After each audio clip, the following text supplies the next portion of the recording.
the Joan Quinn Profiles. As an editor for Andy Warhol's Interview, the Los Angeles Herald-Examiner, LA Style, and Detour magazines, Joan covered the social set, the Hollywood hotshots, the international art scene, the mysteries of food, the excitement of travel, and the fabulous world of fashion. Joan continues to find creative people on the cutting edge who make things happen. Here's Joan Agajanian Quinn. Hi, I'm Joan Quinn, and welcome to the Joan Quinn Profiles. Waiting in the studio to be profiled is designer Vera Wang, and when you see the set, you'll see she brought some miniatures, so we're going to sit through actress Rochelle Robertson's interview with these lovely miniatures of wedding gowns. Actress Rochelle Robertson is with us, so I'll tell you, I first met Rochelle at a Paris club, the Hollywood Savoy. What was this native Angelino with a drama degree from UCLA doing in Paris? I don't know. What were you doing there, Rochelle? Well, I wasn't acting. I was singing. I had been acting here, actually, but I was kind of moving more and more into my singing, which is what I had done all my life, and I really loved it. And it so happens that I met, I quite by accident, in fact, met the owners of this club in Paris, who, after a month or two of knowing them, actually invited me to come and run their place in Paris, and it was the Hollywood Savoy, and it turned out to be really successful and really a wonderful experience, and that's why I moved to Paris. They needed someone from Hollywood, I guess, with that name. They did. No, they really did. It actually wasn't the Hollywood Savoy when I went. It had been an opera restaurant, and they wanted to transform it into kind of like a Hollywood supper club, and that had always been my dream. When I started singing was, I kind of always fancied myself as like Peggy Lee or Helen Merrill, you know, standing up with a big band behind me and singing all of those incredibly incurable romantic songs. But you did have a lot of Americans come, because I think they saw the word Hollywood and they thought, let's see what this is all about. Yeah, there were tons. There were a lot of Americans, and you know, everybody, even Americans from New York, would come into that club and say, this feels like a New York joint, you know. And why was it? I know you sang 2 or 3 times a week or every night. I sang almost every night. Did you? I sang almost every night, and I hired the entertainment, and I kind of, you know, was the resident personality or whatever. In French, we say animatrice. I was the not maîtresse. No, not maîtresse. The animatrice is like, you know, the hostess with the, you know, the entertainer. I fed them, I entertained them, I sang, I made sure that everyone had a wonderful evening and everything. And why was it so American? Well, I'm certainly very American, and in my comportment and everything at that place. But we had a lot of Americans working there, and everybody sang. Oh. And you know, there was a lot of tours that would come in, American, like Bubbling Brown Sugar and Sophisticated Lady, and they would all come in afterwards, after their shows, and come in and sit in and sing, and it was a big party. It was a great place. Sounds wonderful. We had a great time there. But you were specializing in jazz, I guess. I was specializing in jazz. I mean, I'm a jazz singer, really. Define what a jazz singer is. Define jazz. It's kind of hard. I'm not sure how I would define jazz, except for it's a very sophisticated. Well, I think the thing that separates jazz actually from other music is that it's constant improvisation. I would say that maybe is the thing. Or with your voice, with the way you interpret the song each time, the musicians whenever they take an instrumental break, it's different every time. And one of the great things about being a jazz singer, I think, is the older you get, the better you get. Definitely. Yeah, because I think they say your voice is more mellow, or it's about life. It's about your life experience, and it's about, you know, the more mature and the more you kind of get inside of life, the more you can get inside of those songs and really kind of turn yourself inside out. One of the things that you said was the people in Paris were much more receptive to American jazz than the people in America. And do you think it's because it's a live happening? That's kind of a good point. It might be. You might be right about that. I don't Because know. but I mean, thinking at it culturally, I think that the French appreciate the art, you know, involved in jazz, And more than the Americans, in many ways, they're certainly more open to it, and they embrace American jazz and have always embraced American jazz before the Americans did. Why aren't we, I mean, it's starting to become, I think, more prevalent now, or more, I think it is, I hate to too. say trendy, because as soon as something becomes a trend, then it's over. It's But hard to say. Jazz will never become trendy because it's really too intellectual to be really trendy, I think. So there is an intellect to it. There's yeah, there really is. There really definitely is. And I think that'll save it, maybe, well, not even save it, because I think that it would be nice in many ways that it reached more public, but it is intellectual. It's not rhythm and blues. It's not the blues, which is much more popular. It's always going to be selective with its audience, but there is definitely an upswing from what I can tell. I've only been back from Paris for about 5 months now, so. Oh, that's all? Yeah, so I get the feeling that there is more jazz interest, and especially, like, I heard Tony Bennett's album was doing really well, and which I'm a big fan of his, so I'm really glad that his album is doing well. And I know when I did the Cinegrill here in 1987 for a week, and I had a really young audience. I had a very interesting, like, early mid-20s audience coming in and listening to jazz and kind of discovering it and going out and buying Sarah Vaughan records and Ella Fitzgerald records, and it was a real revelation. Why do you think the young people came to that, away from all this other kind of music? Well, let's see, I'm not sure why How they did came. they find it? Well, they came, actually, I had a very good friend of mine, Omar, who runs this modeling agency. Right. So you know Omar? I know. All right. Well, Omar is a very dear guy, and he was, dare I say, he was a fan, and he used to come in with like 12, 15 people all the time, and so he would call up all of the models in his agency and drag them into the Cinegrill, and it was great. They loved it. I mean, it was great. These like young surfer guys and these beautiful young girls, and they were just they loved the lyric, they loved the music, they were really into it. What is the training that goes into a jazz singer? Maybe these young life only. What about voice training? Not only. I took voice. But I don't know that jazz is so much about feeling, and there's a lot of technique involved. Well, that's what I wondered. There is a lot of technique. You learn technique from a professor? I didn't. A coach? Sometimes I wish I did. I wish I had more technique, actually, in a lot of ways. But I think more than technique, it's about feeling. Is it creative? Do you create your own? Extremely, yeah. It's extremely creative. It's you got to reach inside and pull out the magic every time. So even if somebody says it has to be 1, 2, 3, you still have to interpret the 1, 2, 3. Definitely, yeah, definitely. Oh no, it's a very creative form of music. What else were you doing in Paris? Well, I did the Hollywood Savoy for 1.5 years, and I left the Savoy to do another restaurant. And in between that time, a few things happened. I did a very funny cooking show. Yeah, you did it on the cable. I did a cooking show, yeah, which was they wanted me to be their zany hostess. Why? How did you get into this cooking show? Listen, somebody came into the Savoy and liked my personality and said, I'm doing this international cooking show, and I think, you would be a wonderful hostess for it. Did you interview chefs? Yeah. It was really wacky. Rochelle Robertson. They saw me in a restaurant. I guess they figured I knew something about food. Did you? Well, I learned.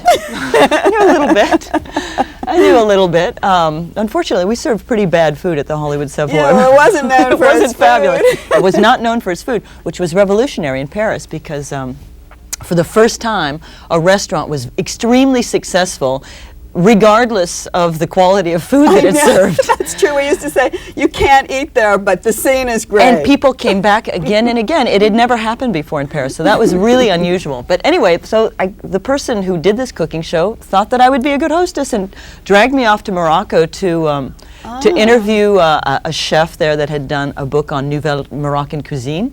And which I did, and so I was kind of interpreting, and it was kind of a travel show, and it was kind of this and kind of that. Did you do it in French or English? It was in French and in English. Oh, you did? So yeah. you learned French when you were there? Oh yeah, well yeah, I did. Yeah, I perfected my French. I had a little bit of a background before I went, and I found everyone said you need a French boyfriend that doesn't speak any English. Oh, is that what happened? Which is what I did. I found someone who didn't speak a word of English, so my French got pretty good pretty quickly. Did you sing in French, or did you sing in no, only American jazz? I only sang in English. French is a different. For me, I don't. It's not a real singable language for me. There's only a few French artists that I think really, first of all, that really appeal to me, and that I think sing. It doesn't swing. It doesn't swing. It doesn't swing. You have that other kind. I like to swing. I'm really a ballad singer, but when I swing, I want to swing. And French is not great for that. It's funny. Yeah. Italian's much better for that, but English is a great language to sing in. And you made an album when you were there. I did. Well, yeah, I made an album. Well, but I made kind of part of an album. It was for it was called the Orchestre de Paris, and it was a big band, and they actually called me in to do to interpret some songs. And oh, they did. Yeah. You brought some of the music. So I brought some of the music. If you could sing with yourself on the tape, because I thought that would be great. Well, I could. Yeah, I could. Well, sure. If I hear it, I'll sing with it. If you hear it, right, let's hear it. It's not really completely representative of what I do, because it's not jazz necessarily, but it was really fun to do. It was really fun. Yeah. So, there it is. There it is. This is Lola from Damn Yankees. I think it was from Damn Yankees. Yeah. Yeah, it was really funny. So this was great. But I'll sing it for you. So. Yeah. And little man, little Lola wants you. I kind of feel like I'd like to roll around on the floor or something. No regrets. Recline yourself, resign yourself, you're through. I always get what I aim for, and your heart and soul is what I came for. Whatever Lola wants, Lola gets. Take off your coat, don't you know you can win? I want to do the mambo. You're no exception. It's hard to sit in a chair and sing. I guess it is, but I think you did it really well. Thanks. You know, when I play this, when I hear this song, I really do. I kind of get up and kind of dance around, and it's not what I really do, this kind of music, but I really enjoy doing it. In fact, if I could do a show. It's very hard because jazz musicians are very snobby about things. So it's hard to get a jazz musician to cross over and do something other than jazz. And but what I would really like to do is put together a show with a lot of jazz, with things like Lola, with some great Harry Belafonte music, with some old things from some old Hollywood. There's lots of great Hollywood music, like Latin from Manhattan and The Whirling Dervish, and just kind of novelty songs that you know. Yeah, really? There's a million kind of songs that I'd like to sing, and I'd like to incorporate it all into a show. But I haven't. We'll see what happens. What about Broadway? What about Broadway? Have you ever thought of doing anything on stage? You know, I have to be honest with you, not really. I've only been to New York a couple times in my life. Well, you come from a show business background, obviously. I do, Tell me a little bit. Well, my father's a cowboy actor. Dale Robertson. Dale Robertson. He's the real thing. He's a real cowboy. Is he? Born in Oh, you bet. Born in Oklahoma? Born in Oklahoma. We have a horse ranch in Oklahoma. He's part Indian. Oh, you do? Oh yeah. I was raised Does on. he sing? I was raised on. He's a wonderful singer. Oh, so your voice does come from somewhere. I suppose, yeah. My musical stuff comes from my father. He's a wonderful singer, wonderful natural musician, and he's a real cowboy, as I said. And he was a cowboy actor, in the 50s. And when I grew up, he had a television series called The Tales of Wells Fargo. Right. Then he did like 40 films for 20th Century Fox and Paramount. And he did a lot of films. What about a woman cowgirl?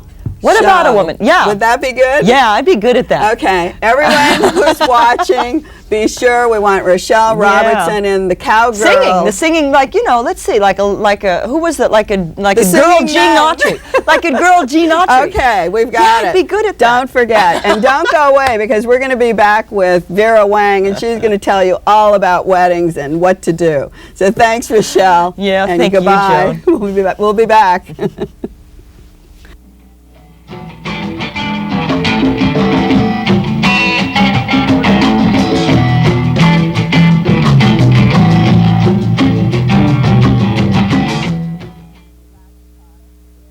Hi, I'm Joan Quinn, and we're back to talk with designer Vera Wang, who shows her specialty bridal collection at iMagnin.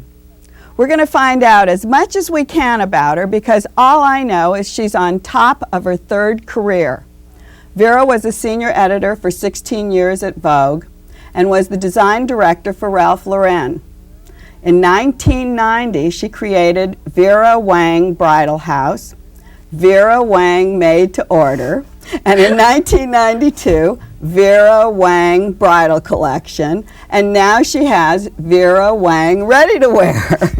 Are all of these businesses going on at the same time? They are, Joan. I have to say, when I think back on it now, the way you put it, it seems like rather a hectic schedule. How do you do it all? I just try to get from hour to hour. It's about survival, really, I think. Did you go to school to learn how to design? No, I really didn't. I began designing when I was a figure skater. Figure skater. Another career? Yes, another career. I used to be a competitive figure skater. Oh, dear. Well, And so you are on top of your fourth career. Right, fourth. Where did you skate? I skated in New York, and I represent the Skating Club of New York, which has produced a lot of really great Olympic champions, among them Dorothy Hamill and Carol Heiss and some other Olympians. But while I was skating, I was constantly designing my clothes to go with the choreography of the numbers. So at a very young age, much like ballet dancers do and modern dancers do, one becomes very involved with the costumes. And you had a real feel for movement, obviously, Yes. and sound, putting the movement with the sound. Absolutely. It's a total package, no question. And it's more, I think, it sounds more like entertainment or it's something different than what fashion is, Yes. in a way. Although fashion is becoming entertainment a lot recently. You know, the runway shows have become... In that respect, but I mean, when we wear things, we're not walking to music and dancing and doing the kind of thing. Some people maybe, but you're right, most of us aren't. Well, You're right. maybe your clientele does. They walk down the aisle. It's true. Did you go to school in New York? I went to Sarah Lawrence, to college at Sarah Lawrence. Are you a native New Yorker? I'm a native New Yorker. Oh, well, great. One of the I'm few. a native Californian. It's nice to meet you. So after college, I went right into work at Vogue. What were you doing there? I was styling the editorial pages of Vogue for close to 15 years. So you were with Deanna Vreeland. I came right after she left. I came the month she left, actually. Oh, she left in September, and I came October. So I then still who remember did you worked with? Grace? Mirabella. And for many, many years, I would travel around the world photographing models and creating different looks and style trends and putting sneakers with ball gowns and baseball caps with furs and things like that. So you were kind of like the trendsetter. Yes, I think most magazine editors, stylists are. I mean, they're there to sort of reinterpret what's happening. And then what happened when you went to Ralph Lauren? Totally different kind of Totally feel, I guess. different. For years, I felt very frustrated, always visiting other showrooms in Europe and here, and always seeing what other designers were doing. I always thought to myself, hey, I can do this. And everyone at Vogue thought I was really crazy. So it was sort of my swan song. I keep saying, I can do this. And finally, one day I just decided I was going to get a job as a designer rather than as an editor. And that's when I went to work for Mr. Lauren. Oh, you went to actually design there? Yes. Oh, I see. Yes, I was one of his design directors, and he has such a vast empire. And I was always working to interpret, his vision. Let's go to now this bridal career, because I know these gowns at iMagnin when they're at iMagnons, they're showstoppers. When they're at your Thank you. salon on Madison Avenue, whenever I'm walking by, I stop and look up at the second floor. Thanks, or look, you just stop and stare, and you go, how can these be so great? What took you into bridal design? Well, when I was working for Ralph Lauren, I got engaged, and at the time I was 40 years old, and I'm 40 and running around looking for a bridal dress first time, and there were really very few things that I found that were suitable or that were very fashion conscious. So I thought in the back of my mind, God, why hasn't anyone from mainstream fashion done this? And after I left Ralph, I decided that maybe a few months later I might give it a shot. So that's how I got into that. I fantasized that that's what it was, that you went to look for a gown, couldn't find it. Did you design That's your really own it. gown? Yes, You I did? And what did it look I like? did. We should have had you bring a picture. I know. Actually, it was very traditional, but the shape was a little bit more modern than most dresses. I wanted something a little bit sexier than the traditional white? dress. It was white. It probably shouldn't have been. It should have been black or red, but I wore white. Let's go through and tell me what each one of these divisions does, like Vera Wang Bridal House.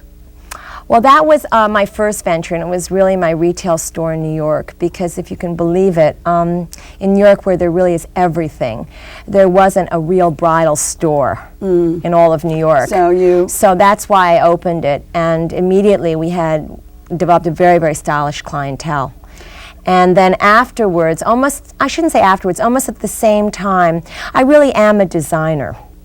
So I opened a couture business to cater to very special women who wear couture, and there are not that many in the United States. So that was made to order? Yes. That's what it's called? And not only for bridal. But we called it couture, but it's made Yes. to order. Sharon Stone, for example, wears your clothes. Nancy Kerrigan, the skater, wears my clothes. Well, now we know why Nancy Kerrigan wears your clothes. From one skater to another. Right. That's exactly how it happened. And then the Vera Wang Bridal Collection. Right, which is sold to certain very particular stores all over the United States. So that's why iMagnons carries it, because it's different from what you have at your Madison Avenue shop? No, it's the same. It's actually the same as what we have at the store.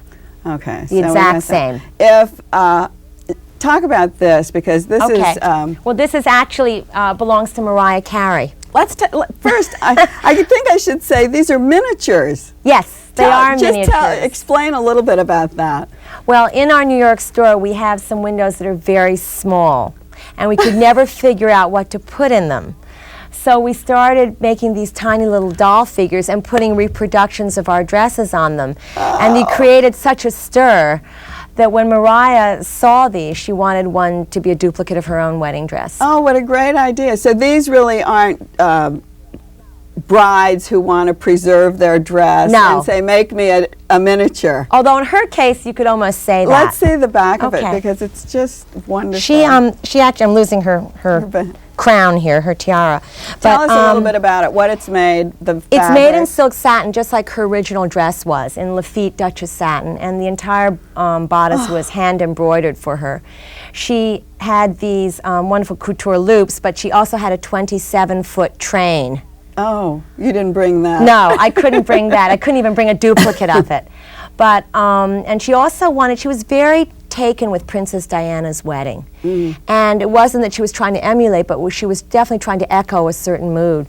So we actually had a tiara made for her, and this is a reproduction, a tiny reproduction of her tiara. But she actually had a jeweled tiara made for the wedding. Real jewels? Yes. And you have little jewels on here as well, I see? On the veil. And this is an exact replica of her dress. I think what you're telling, one thing that sounds like a bride-to-be would come to you to have a made-to-order dress, and she obviously says something to you. This woman said she loved Princess Diana's thing and had this kind of feeling. What do other people ask for? It depends. It really depends on the client. I think a lot of the young women come to our store just to see what we have in terms of getting an idea. But very often, if they're a couture client and can afford that kind of dress, then they want to perhaps mix several dresses together or reinterpret a certain dress in a grander fashion, and each client is totally, totally different. And if the dress isn't right for the person, will you kind of steer them in a different way? I try to. Does it work sometimes? Sometimes it works, sometimes it doesn't. Are there trends in bridal gowns? Or is it always traditional? Or I like to think that we've really created a lot of the trends that exist today. I hate to sound egotistical about it, but I think before we came into the market, there were very few minimal dresses. Most of the bridal dresses had lace bodices and big shantung or satin skirts. So does this explain kind of Yes, this kind of one? explains it perfectly, Joan. It's a godet sheath. It's very, very modern and very sexy and very minimal. There are no beads. This is the back. But look how beautifully the back is done, and it has this... Yes, it's an exact replica of a dress at Magnus, actually. It really is. I'm going to turn it around. And it's wonderful because there are brides out there who want a much more minimal, sleek look. But does this look a little sexy? I noticed one of the drawings that you sent was totally backless. Yes. I mean, the bride is walking down the aisle. A lot with of her my back. dresses are. Are they? A lot of them are. Well, I feel that you don't necessarily have to sacrifice a certain sexiness or sensuality just because you're getting married. Can they? Maybe you do, I don't know. Can they use these dresses? Do you make a dress that could be used again, or a suit? Or? I think a lot of girls have that fantasy that they're going to wear it again, but then actually after they get married, most of them just seem very relieved that they are married and they have the dresses clean and just store them. I doubt any daughters are ever going to be putting them on in the next century. Do you go to the wedding of the person that you've I don't go to or? all of them, but I do go to certain weddings. Do you? No question. Are there any problems that have occurred? I always think of like the major wedding from hell where something happens to the dress. Well, I think one of the biggest problems we have in our own store and probably at wedding stores all over the country is that very often the dresses are ordered a year in advance. So sometimes I've had clients who have since gotten separated or broken the engagement, or they really have had a serious life problem occur between the time they got engaged and the time they got married.